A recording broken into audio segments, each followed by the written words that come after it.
Perempuan berambut panjang penunggu Jalan Raya Timur kilometer 17 sampai 18. Beberapa jalan yang menjadi langganan kecelakaan kerap dihubungkan dengan adanya penunggu, seperti di sepanjang Jalan Timur Raya Kupang, Nusa Tenggara Timur. Saking seringnya kecelakaan yang terjadi di jalan tersebut, sampai-sampai lokasi itu dijuluki sebagai Jalan Setan. Ruas yang paling sering memakan korban adalah kilometer 17 hingga 18. Ruas ini berada di Jalan Kuanoa, Desa Noel Baki, Kecamatan Kupang Tengah, Kabupaten Kupang. Kepercayaan yang beredar adalah bahwa akibat dilintasi pasukan setan, maka jalanan ini kerap merenggut korban nyawa. Bahkan, jika korban kecelakaan masih hidup, korban akan mengalami luka parah hingga cacat permanen, atau parahnya lagi, hilang ingatan. Kecelakaan yang membuat warga setempat heboh adalah saat truk tentara terbalik di lokasi tersebut. Kejadian ini sekitar tahun 1979 menyebabkan banyak tentara dari Naibona tewas dan patah tulang. Warga setempat meyakini bahwa setiap pengendara yang melewati jalan ini harus permisi dengan cara mengklakson. Pengendara juga diimbau untuk mengabaikan seorang perempuan cantik yang berambut panjang yang berdiri di pinggir jalan. Jika kebetulan melihatnya, pengendara diminta untuk membunyikan klakson berkali-kali. Berdasarkan penerawangan Kiai asal Alor, setiap hari siang hingga malam ada satu pasukan setan yang dipimpin oleh seseorang komandan perempuan berambut panjang hingga tumit kaki. Pasukan setan ini imbaunya kerap melintasi Jalan Noel Baki dekat pintu gerbang masuk SMA Advent Noel Baki, lalu keluar di tikungan maut dekat Monas, tepat di samping Pustu Kuanoa. Nah, percaya atau tidak, sekarang saya sudah mewawancarai saksi mata atau bisa dibilang anak indigo yang sudah banyak kerap kali diganggu oleh penunggu-penunggu di situ. Berikut hasil wawancara anak indigo tersebut.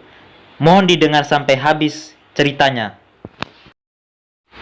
Oke, jadi aku ulas sedikit ya beberapa pengalaman aku di Jalan Timur Raya atau lebih dikenal di Osapan. Aku lebih ke jembatannya dibanding ke jalannya. Soalnya menurut saya yang lebih ekstrim sama yang lebih seram itu di jembatan Osapannya gitu. Oke, saya mulai dari pribadi saya. Jadi saya salah satu anak indigo yang ada di NTT di Kupang. Tahun 2010 kalau nggak salah, 2009 lebih tepatnya, saya dengan teman-teman saya itu sering lewat ke sana, lewat jalan itu. Saya rumahnya bukan ke arah Wesapa, saya rumahnya di Sikumanan, tapi kebetulan waktu itu ada belajar kelompok, jadi kerja tugasnya tuh di Wesapa di rumah teman saya itu. Jadi di sana itu kalau yang punya sixth sense atau mata batinnya terbuka atau istilah yang sekarang lah mata terang gitu, jembatan Wesapa itu yang jembatan kecil itu dia lebih banyak sosoknya tuh kuntilanak gitu. Kuntilanak tuh lebih banyaknya tuh di situ. Jadi si sosok kuntilanak itu juga punya cerita masing-masing, kenapa mereka sampai ada yang bunuh diri, ada yang dibunuh, sampai kenapa mereka lebih banyak di jembatan itu daripada di jalan-jalan. Karena begini, kilasan masa lalu mereka itu mereka kasih tunjuk waktu kami lewat dari situ, dari jembatan tersebut ya. Kenapa sering kecelakaan di situ? Kadang di jembatan, kadang di jalan yang melewati sedikit dari jembatan itu atau sebelum melewati jembatan itu pasti ada kecelakaan. Dan itu semua aku bisa bilangnya lebih ke sarang ya, sarang kuntilanaknya tuh di jembatan itu. di samping sebelah kanan kalau dari arah bawah itu hutan-hutan tuh sarang sebenarnya, lebih ke sarang daripada kerajaan. Itu bukan kerajaan di situ, tapi sarangnya mereka di situ. Jadi waktu itu tuh teman aku sempat kerasukan hampir 2 atau 3 hari itu waktu kami pergi belajar kelompok itu. Jadi dia nebeng di salah satu teman saya, teman cewek. Dia nebeng di belakang. Waktu itu kan kami dengan motor. Jadi dia nebeng sampai ke rumah teman aku itu. Setelah kami belajar kelompok tuh, aku belum ngeliat sosoknya karena dia agak lumayan jauh ya dari tempat saya berdiri. Jadi dia nunggu di luar di depan pagar dan gak ikut masuk ke dalam rumah waktu itu. Setelah dia sampai di dalam rumah, kami pulang. Itu baru deh dia masuk lagi ke teman saya. Jadi teman saya itu kerasukannya 2-3 hari. Aku juga baru tahu waktu dia ke sekolah. Jadi sambil kerasukan dia ke sekolah.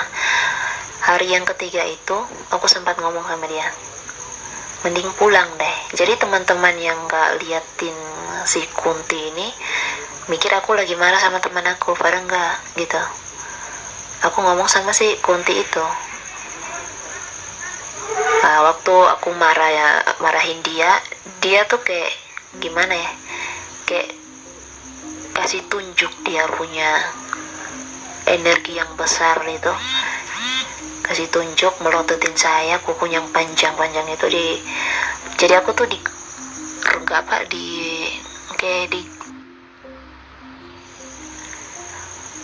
jadi saya inisiatif untuk mencoba supaya teman saya harus baik, teman saya harus dikeluar ini. Dan saya bukan indigo yang bisa mediumship atau bisa keluar masukkan ke raga saya, karena saya juga ada yang protek teman-teman tak kasat mata saya, juga ada yang proteksi saya, jadi dia susah untuk masuk ke saya gitu. Jadi bawalah teman saya ini ke pastor yang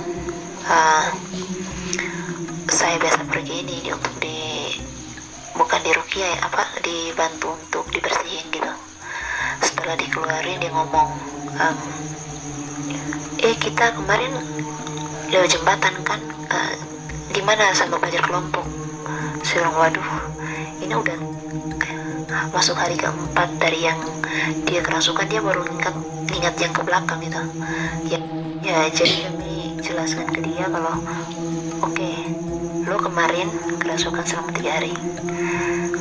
Jadi lo tuh dirasuki sama si sosok Kunti yang ada di jembatan gitu. Waktu aku naik kelas itu aku nggak pernah lagi ngelewatin jalan itu, kan jarang tuh.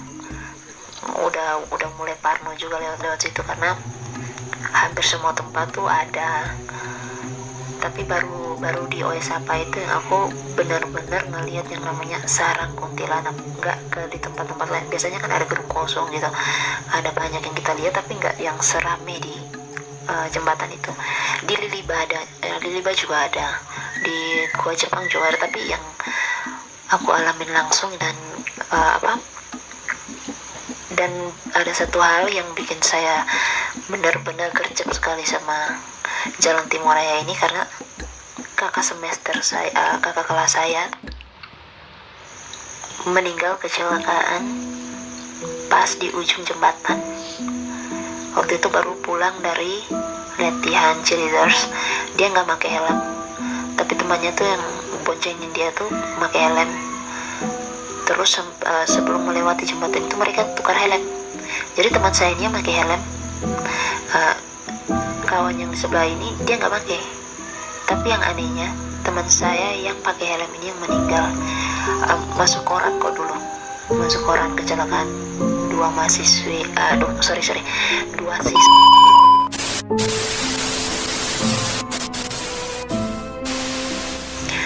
Jadi hancur kan, kepalanya tuh dikena di samping ujung jembatan dan pendarahan sampai mati. Jadi kami pergi ke rumah dukanya. aku tuh yang spontan bilang,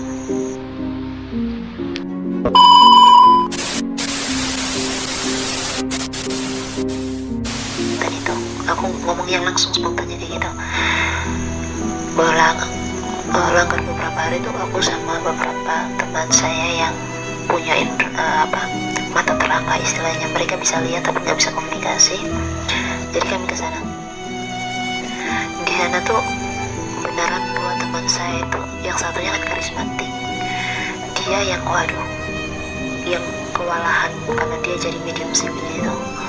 Sedangkan dua adik semester saya, teman saya itu, dia juga punya mata terang sama kayak teman tapi nggak bisa medium sih, cuma lihat aja. Itu yang kami yang berempat ini yang kayak mampus, kita nanti kalau dia apa-apain gak dibersihin. Jadi kita minta tolong sama ada beberapa orang tua yang juga punya kelebihan itu untuk membantu kami ini, punya kelebihan yang bisa bantu kami juga untuk membersihin segala macam.